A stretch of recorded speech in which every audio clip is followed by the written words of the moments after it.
So while some of the panelists replenish with some water, I'll just introduce everybody to the subject matter. So good morning, everybody. Thank you for joining us for day two. I think everybody would agree that yesterday was a very insightful, interesting and thoughtful day. And there's some very good points raised by all the numerous panels, both locally and virtually.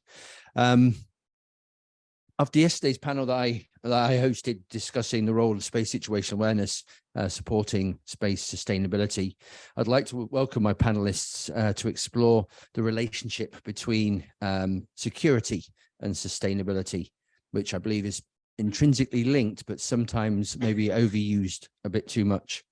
We often hear that the US Space Force and UK Space Command discuss their commitment to sustainability, and how they do sustainability, but I would argue that they're actually not funded to do it per se. So they might have sustainability on their minds, but is it necessarily a priority of what they're doing? And in fact, Lord Willits this morning spoke about filing dells and space data. You know, we're sitting almost on the aftertaste of the Cold War. You know, the military have tracked space for so long, but they keep that data behind that firewall. So we still know very little about that information. And I would like to offer up a paradigm where actually civil can support the military and vice versa. My background is actually in air defense originally before I got into space surveillance and tracking. And the CAA worked very closely with the UK military to keep our airspace around the UK safe. The CAA deal with all the background noise, the day-to-day commercial air traffic, and that leaves the military to look for the nefarious actors and deal with them as they require. So maybe that's something we should think about for today. But you're not here to listen to me. So the panel will be discussing, or the panel of experts from across the UK space sector will now be adding their perspective on who should actually lead on space sustainability. And first, I'd like to introduce, well, Feline of the Defence Science and Technology. He's on this side, isn't he? Over here, yeah. Laboratory. He's principal advisor on space domain awareness, and he'll kick us off with his perspective on who should be leading on space sustainability. Thanks very much, Dinz. Good morning, everyone. So I think I'd like to start by saying that sustainability is a good thing for defence as well, because obviously military is highly reliant on space-based capabilities, and if we can't operate those reliably, safely, etc., then we're screwed. The Defence Space Strategy specifically mentions sustainability, and I think the defence remit also includes supporting the UK prosperity through ensuring a safe environment, which I think pulls through to the civil side somewhat as well. The UK obviously recently committed to not conducting debris generating anti-satellite weapons testing as well, so I think that's a commitment there from the UK military side. And I mentioned previously in response to one of the previous questions that the National Space Operations Centre is in the Defence Space Strategy, and I think the National Space Strategy as well, specifically mandated to be a joint civil and military function. So I think most defence SDA requirements, and I think SDA is a fundamental underpinner for sustainability. I think those requirements are very, very similar a lot of the time. They differ in detail, but not in broad. And I think for me, the debris mitigation and awareness is primarily a civil task, but the defence can support this maybe through primarily exquisite sensors or more sensitive sensors, and bringing different and more information into the picture, even if that information isn't necessarily made public, that can be used to inform decisions. And on the defence side, we do get involved with the debris question through organisations like the IADC, and Suda-san mentioned the collaboration, which I was going to bring up already, about between DSTL University of Warwick and now JAXA, about surveying geostationary belt for debris. And I think Dr. James Blake is the expert here, but your paper back in, was it 2018, highlighted that there's quite a large uncatalogued population of debris out in geostationary orbit. From a military point of view, that's of concern to the Skynet satellites that we operate up there, which is why DSTL got involved, but that's obviously important from a civil point of view as well. And I think I'd just like to finish up by saying that I think space domain awareness, which is my particular interest, I think that's a fundamental enabler for sustainability, and sustainability is just as essential for defence as it is for civil. Whether we're budgeted for it or not, Dinz, is a very good question. I think SDA got, was it 85 million over 10 years in the defence space strategy recently? But I think certainly on our side, the idea is that we will, the next defence review, we're looking to gather evidence and perhaps bid in to develop new and more exquisite sensors to gain additional funding to do that. But I think if that sum of money is insufficient for defence purposes, it's also insufficient for sustainability and vice versa. So thank you. Thank you very much, Will. And what we'll do is we'll save questions until the end, and then we can pass them through the panel. Alongside, obviously, defence has operated for a long time in space, but integral to space operations, really, insurance along with regulation probably has some of the greater power when it comes to particularly to civil space. I'd like to introduce Akiko Hama, who's a client executive for space and aerospace for global aerospace, to add an insurance sector perspective. Thank you. I'm definitely the odd one out here on this panel because I am neither a government nor defence specialist. So I'm going to talk more from with a commercial hat on in terms of role of defence in sustainability.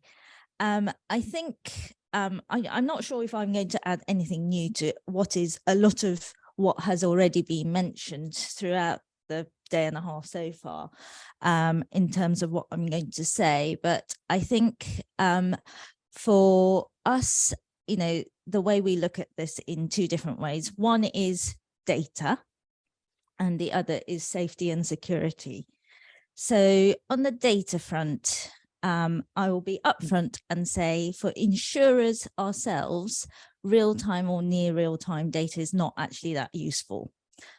What is useful is trending of data. So if we're talking about, in orbit objects, number of in orbit objects in different orbits, then we will be looking for the trending in data.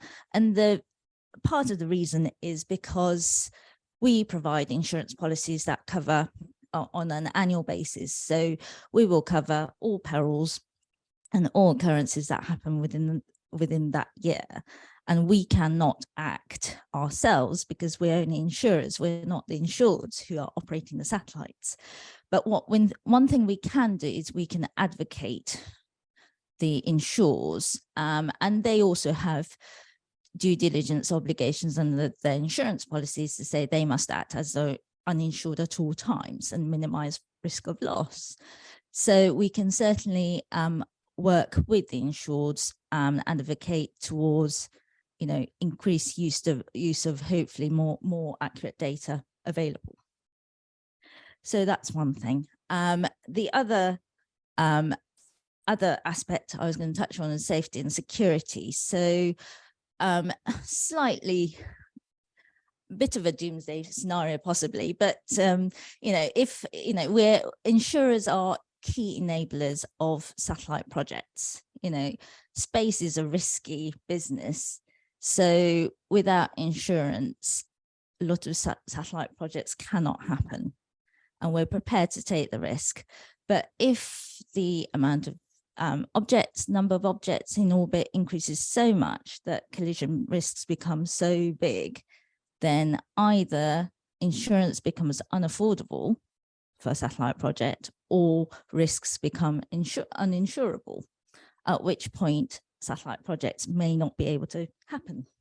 So I think, being able to operate for a satellite operator in a safe and a secure manner, I think defense industry does have a big role. But as with, I'm sure all the panelists who will say that in this area, but also all the previous panelists, we do need that collaboration between all industries, defense, civil, commercial, as well as academia, to come together to be able to have more accurate data, but also make space sustainable.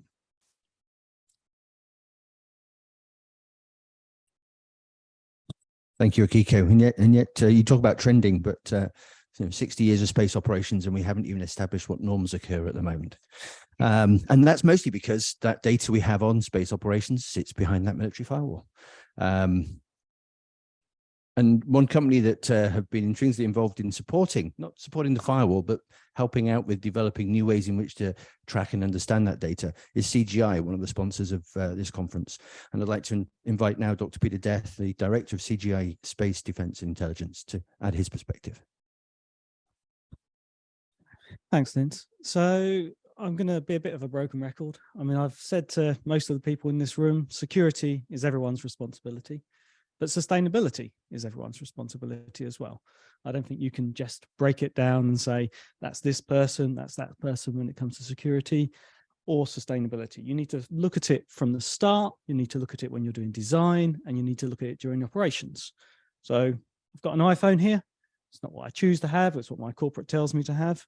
But for that to be sustainable, it also needs to be secure. You know, if I needed to replace my iPhone every month because Apple wasn't doing updates, that's not particularly sustainable. If I couldn't get things to use it, that wouldn't be sustainable. If it wasn't secure because I'd leave it lying around on chairs and stuff and someone stole it, that wouldn't be particularly sustainable.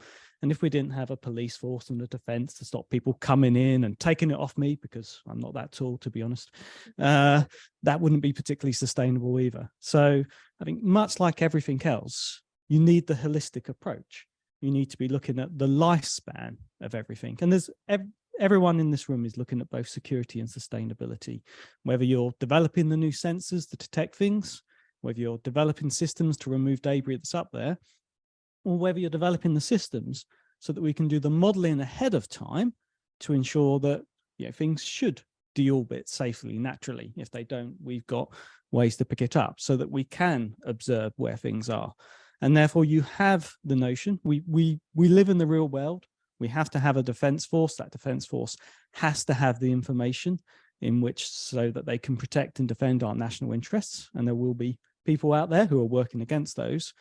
But importantly, we have the civil side who will be looking at trying to stop fragmentation events. And they will have requirements that are long-term, because we've got what we've got now. We've seen the UK up there in terms of licensed assets. Largely OneWeb, but that will increase going forward. Where are we going to be in 10 years' time in terms of, will there be more in-orbit servicing? Will there be national infrastructure in terms of space-based solar power?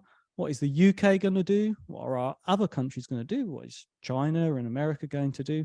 How will that become more complex? And therefore, it's on all of us in the room to make sure that we're developing things that deorbit naturally, that can be deorbited if we've lost control, that we know where they are, potentially can be recycled, can be moved on.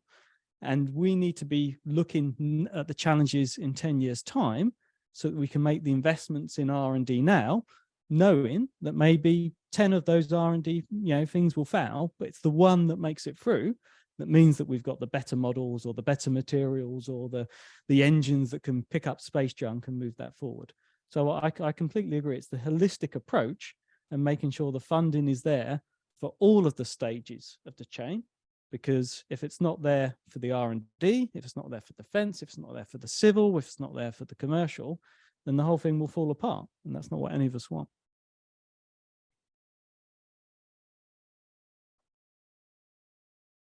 Thank you very much, Peter. And that's, I think we keep on touching on the apocalypse, whether it's a debris apocalypse, not looking forward long enough, etc. But sustainability is all about longevity, and we've got to look onto at the long game in the first place. And hence, organizations like GNOSIS provide such a good ability, a good networking group to actually sort of push that forward. But space, we talk about space, we talk about debris, we talk about objects operating in space. We've heard from policy, we've heard from insurance today for the first time. But actually one thing we haven't included in the conversation yet, which for space actually tends to start everything off, and that is launch. And so today on my panel, I have the head of government affairs for Skyrora with us, Alan Thompson. I'd like to invite him to add a launch perspective to sustainability and security. Thank you, Dinz, and thank you very much for the invitation to take part. I think I'll start with the word I used as a question yesterday, and the word responsibility, and the necessity, as we've just identified, to articulate our responsibility as an industry, as a collective, to whom. Why am I talking about that in particular? Because if we want to be responsible, we're talking about engaging with the broader public, articulating what it is we're doing, and making them understand it better so that we can perceive to be responsible. For me, the two concepts, to a certain degree, sustainability, at least in the concept, in the idea that we've been talking about it, particularly yesterday here, sustainability of, well, I suppose the idea of space debris, and these angles probably quite more resonant with climate activism, and trying to remove our debris, our waste from the oceans, etc. And on the other hand, security. These are almost two diametrically opposed concepts. And it feels, what do I mean in that regard? I mean, on the one hand, when you're talking about sustainability and responsibility, you're talking about mass communications. You're talking, you need to engage with people. You need to engage with the population. You need to, again, allow them understand what it is you're trying to do, what you're trying to achieve. For example, in launch, Skyrora started to articulate to the man in the street, to the population of the United Kingdom, that we have an aspiration to this concept of environmental launch. Why environmental launch? Because we believe that most of the satellites that the logistics service provider, the launch vehicle operator was going to be deploying was Earth observation data, capturing this kind of information, which is readily available, and that we were then going to use to improve environmental management systems for our general improvement and for society, improving the way we live on this planet, identifying opportunities to better mitigate, whether it's climate change, etc. We focused on that element of responsibility. We did it in a way as a new startup launch vehicle manufacturer. We're talking about rockets. Rockets are exciting.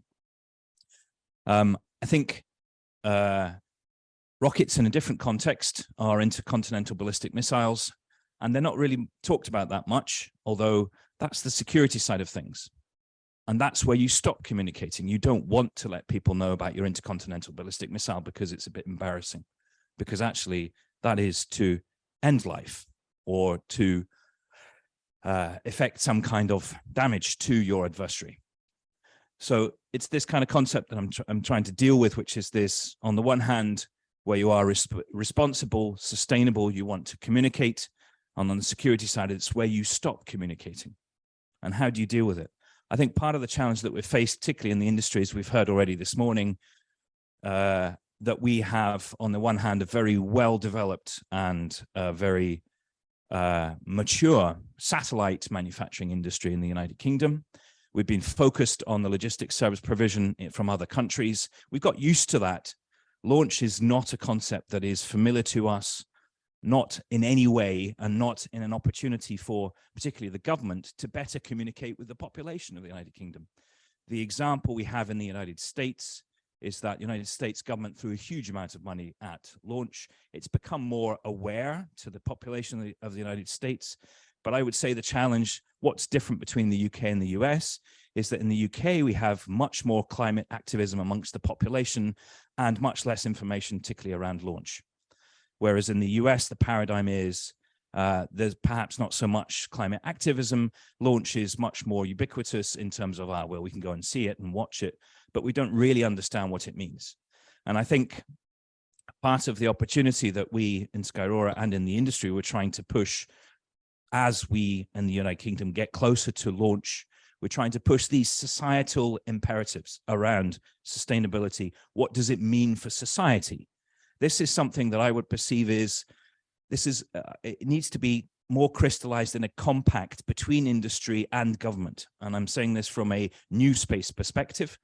I think that the primes, the existing large satellite manufacturers and the people who are already deriving a huge benefit from space have kind of lost that edge with regards to the engagement with the population of the United Kingdom and that element of responsibility. We're already so lost in our own existing services that the difference between security and responsibility and the need to engage with the population is maybe not the same.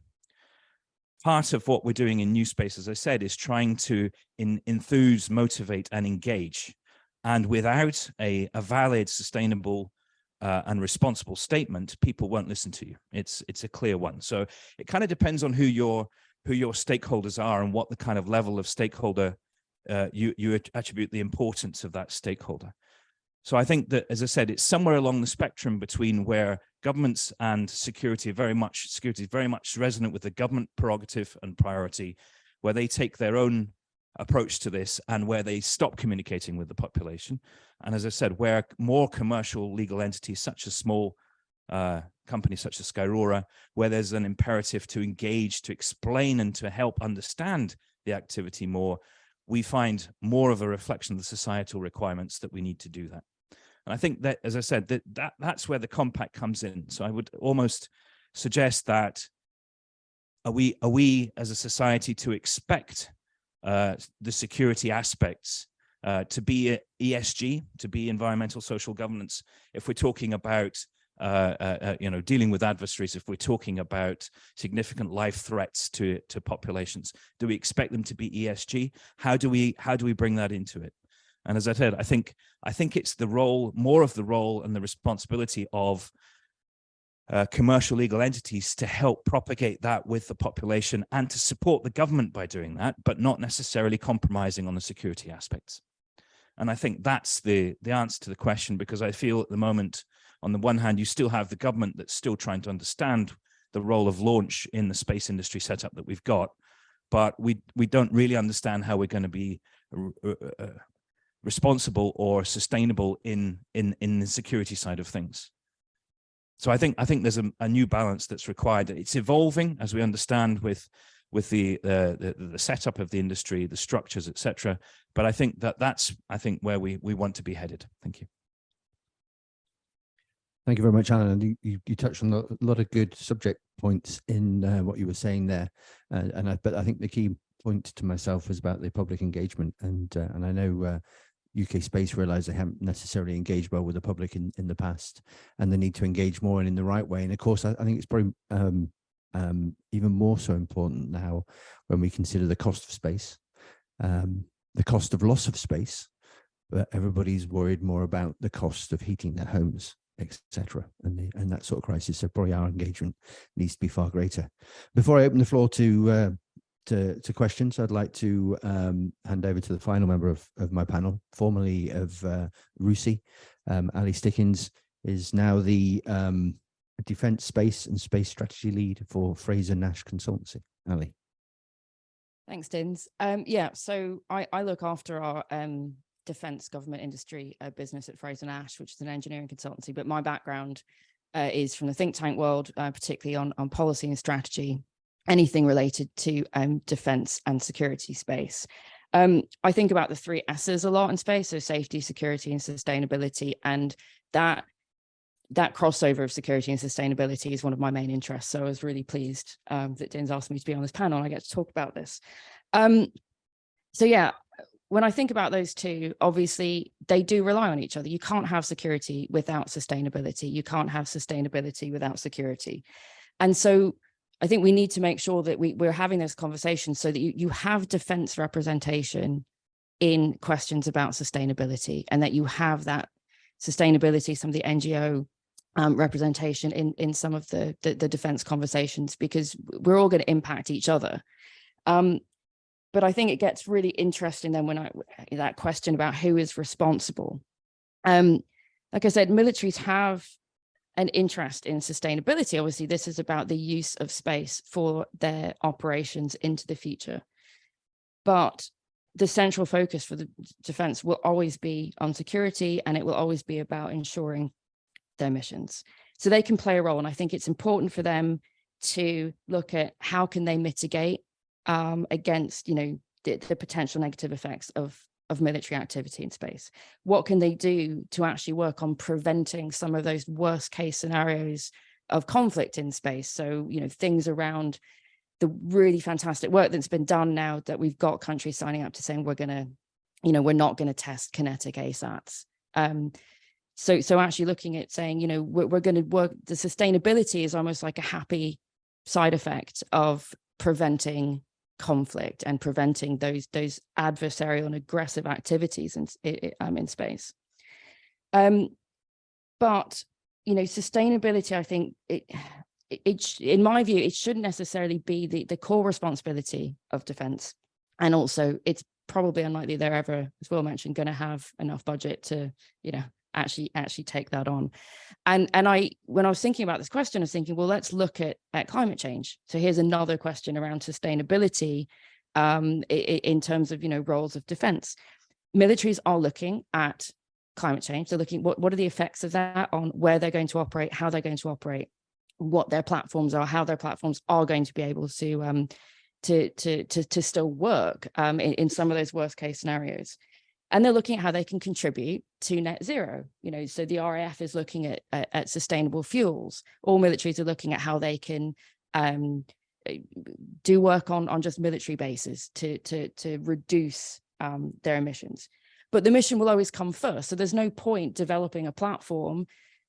So, you know, you can have a net zero tank, but if it can't actually do its job, what's the point? You can have sustainable fuels, but if the aircraft can't deliver its mission, it's you know, they're not going to do it. So we have to understand when we're talking about militaries and sustainability in space, that importance of being able to continue your operation is always going to be the most important. And that's why I don't think that militaries should have that. And I think there's two versions of responsibility. And I think, you know, we need to understand there's responsibility in terms of everyone has a responsibility for security and for sustainability. And that's down to the individuals, you know, make sure that, you know, your laptops have the, you know, the updated software, you know, alongside states doing the big cyber. So we've all got that responsibility. But if we're thinking about who is in charge, who has that responsibility, I don't think that when we're talking about sustainability in space, that should be militaries. And I think the final point I want to make is space isn't actually different. We often, you know, we get into this, oh, it's this completely different environment and therefore everyone's going to behave differently. No, it's not. You know, going back to the point, you know, I think from the previous panel, Catherine, your question about, you know, oh, China's not very good about, you know, notifying things, but why are they going to be different in space? I think that's the question we have to think about here is, you know, navies are not responsible for picking up plastics in the sea. So why are we expecting space forces to be removing debris? And I think we just need to understand that, you know, this is human behavior. Space isn't going to change how we do things. So we need to be a bit more realistic about it. Thank you very much, Ali. And human behavior is probably the significant element to this whole thing. And we do look at space quite differently. Physics, I wouldn't say different, physics. You know, there's it's applied completely differently to how the physics affect us on Earth. But of course, the human entry into space, the way we've polluted our own planet, we're now doing it to the regions around our planet and then potentially beyond. And you know, historically, space was almost a fire and forget. It was with nuclear weapons testing. And then they realized, oh, that was a mistake. And so they brought in the rules and regulations to make sure that that wasn't done again, although we keep on hearing rumblings about certain nations applying that sort of thing. Public engagement is certainly very, very important. And I think Alan also touched on a very key point there about the ICBM proliferation and rockets, and that links into space domain awareness, in my view. You know, having been in the military as an air defender and then as a space surveillance and an object tracking officer, or based at Fylingdales, Lords Willits brought up Fylingdales this morning. Ultimately, it is a ballistic missile early warning site. It is optimized for missiles, not for satellites.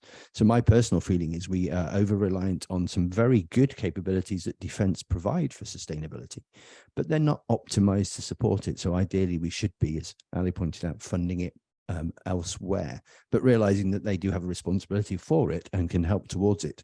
And that probably links back to what I said at the beginning about the CAA supporting the UK airspace. So why aren't we providing the space agency with more funding to support UK space defence is one question. Will spoke very well about space domain awareness and responsibilities and support that the defence do, but UK Defence is a ever shrinking organisation, thanks to the advancements of technology. And of course, their mission is constantly changing. I joined as an air defender. My very last operational qualification was as a non-kinetics duty officer for an air force that drops bombs.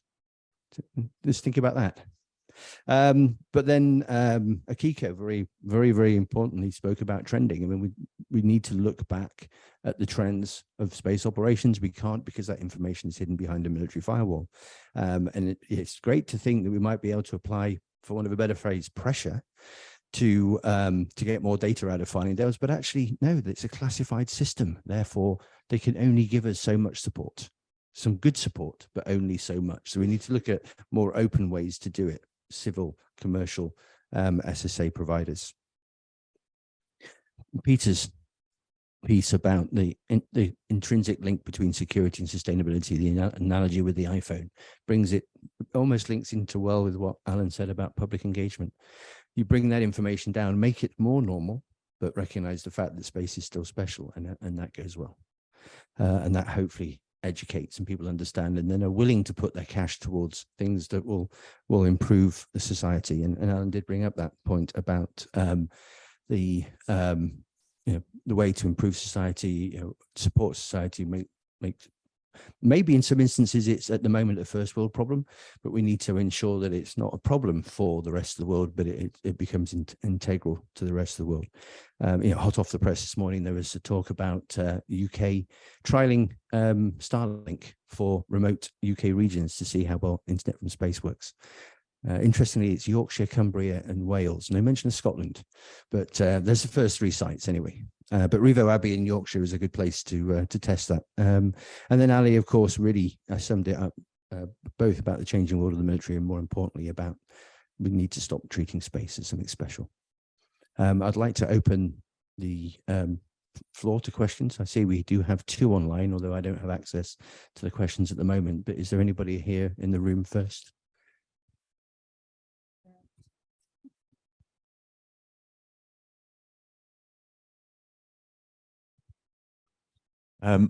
Thank you. This sort of relates in part to some of the things that Ali was saying. So around the time of the Second World War, aircraft became central to war winning. They therefore became targets for enemy action. Aircraft didn't enjoy being shot down, so a whole variety of technologies like stealth and emissions control and stuff were developed to try and keep aircraft safe. More recently, in the last couple of decades, perhaps, satellites have become central to war winning. They have become targets for enemy action. We've seen ASAT tests.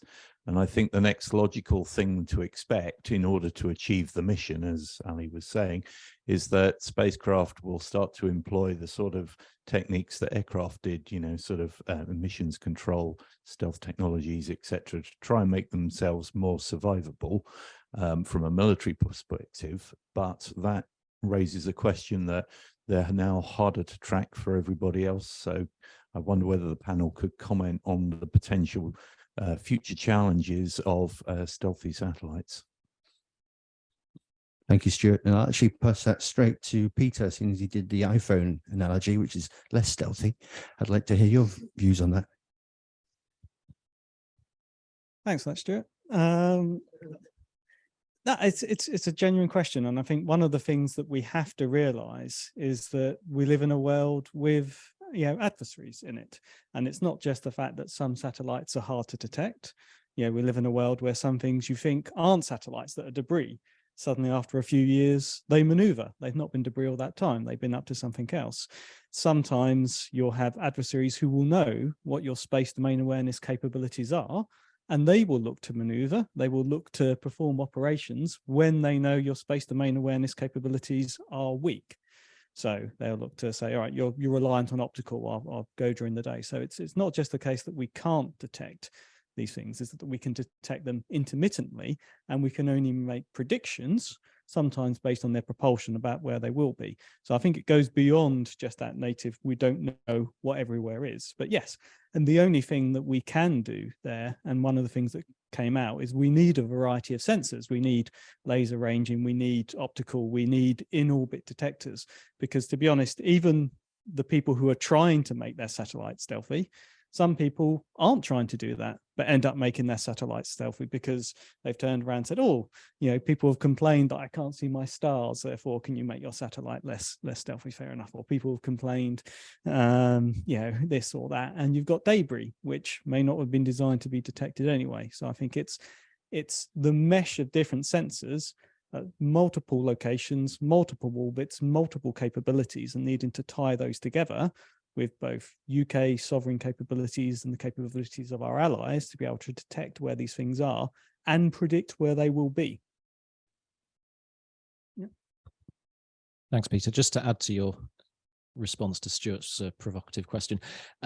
So first up, I think it's impossible to make satellites stealthy, but it's tricky because components on the satellite perform a function, and if you start trying to make them stealthy, maybe they no longer perform that function so well.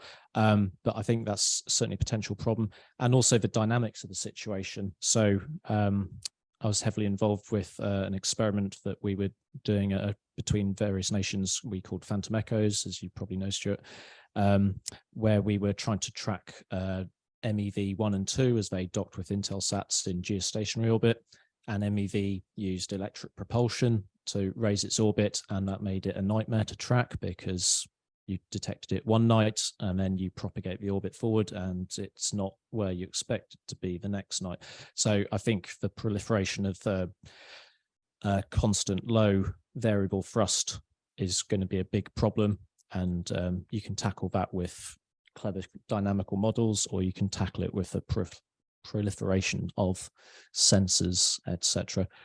And I think the other point I was going to make was I think that the UK's approach of at least aiming towards a national space operations centre, which is Joint Civ Mil, I think should mitigate a lot of those issues. If you have the civil operators and the military operators sitting next to each other, both cleared to perhaps a fairly high level and both privileged to see various information on both our own satellites and intelligence on our opponents' satellites as well.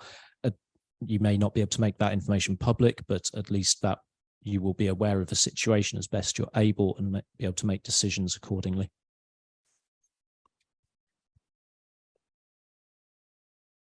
Thank you, Will. I was going to ask Akiko for an insurance comment, but actually Ali has asked to add a point.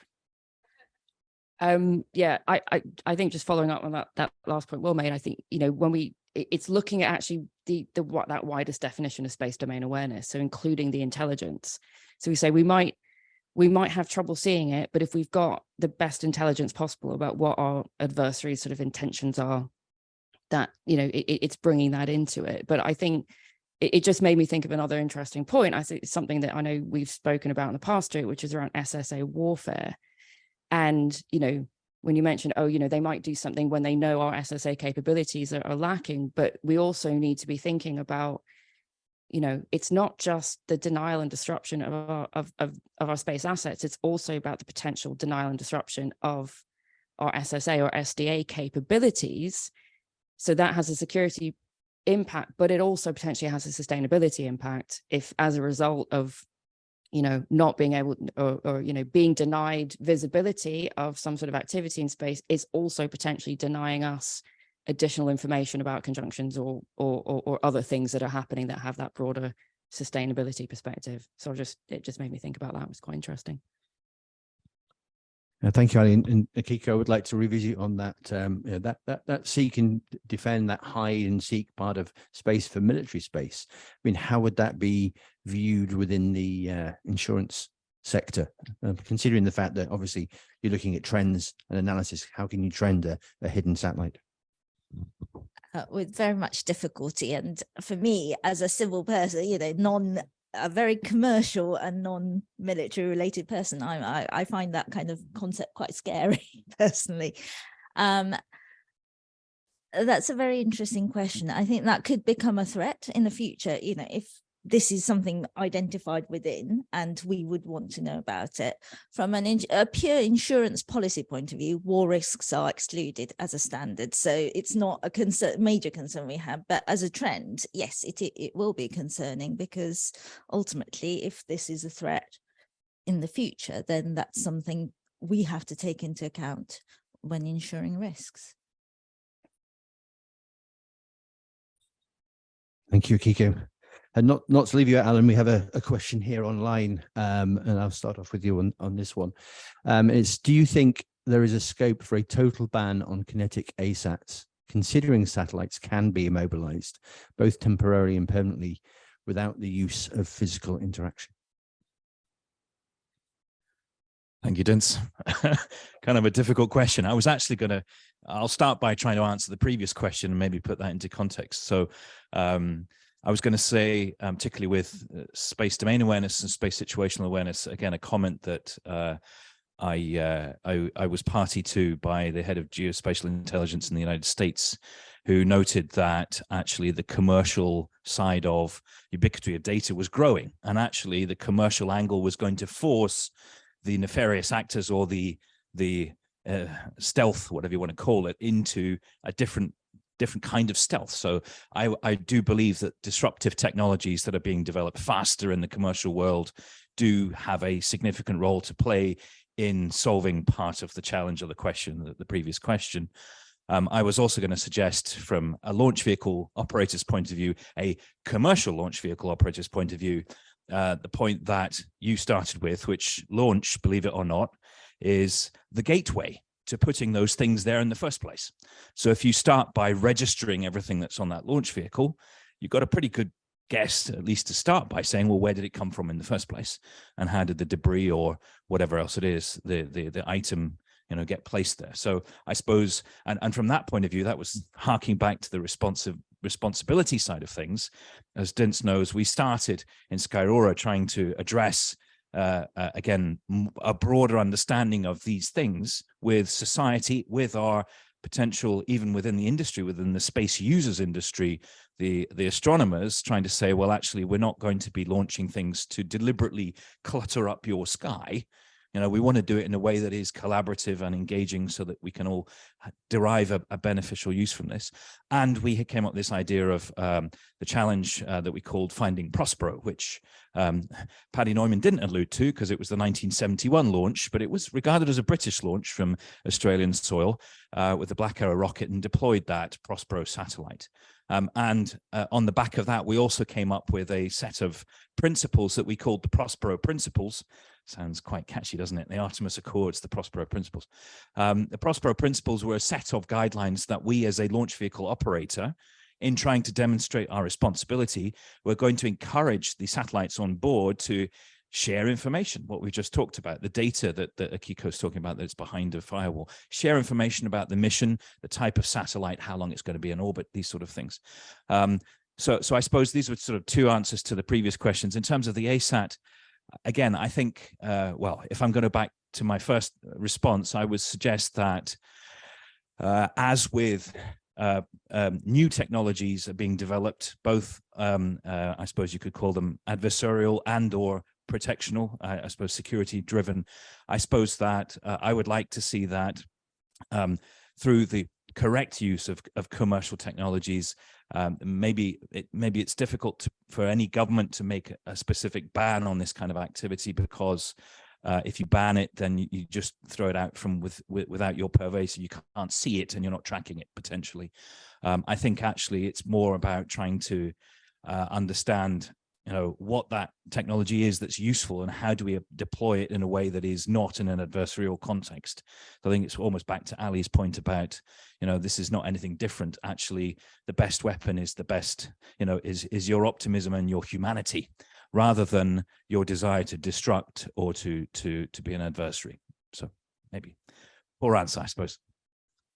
Thank you very much, Alan. Actually, this made me think quite rightly then, actually, the whole ban concept, the whole idea of signing up to the non-proliferation of ASAT development, it saves you having to put some budget aside for ASAT development if you say you're going to be one of these people signing up for it. But that might be my cynical sinews talking there. I'd like to close with one final question for the whole panel, and just for a very quick answer from Mark Mulholland from MITRE in the USA. Thank you for joining us so early in the day for you, Mark. As we've seen in the Ukraine, commercial space systems who don't have any government contracts are being viewed in some circles as legitimate military targets. How does the panel view this emerging threat, and what obligation do governments have to protect commercial space assets? And I'll just hand the mic to Peter, and then we'll just flow the mic across the panel. Thanks for that. I think we know the assets that are UK licensed, and we know that the UK defence agencies will look after our assets, whether they are space-based or whether they're ground-based, and we would hopefully work with our friends and allies in order to defend those. I would say, as you've seen in Ukraine, they've been targeting energy infrastructure, they've been targeting bridges, they will target anything, whether it's civilian or military, that they see goes against their aims. And then our defence agencies will look to defend those civilian and military assets. It's a good question.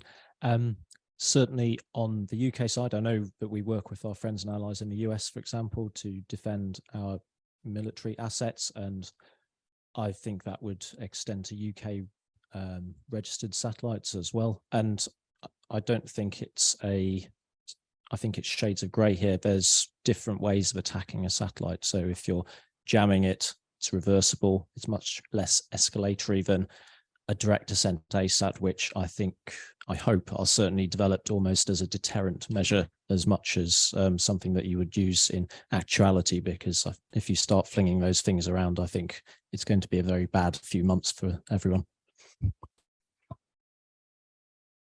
I'm going to rely on the defense experts here in terms of that the answer to that question, but certainly we as insurers will fulfill the obligations we need to under the insurance contract. So that's all I'm going to say on this one. Good answer.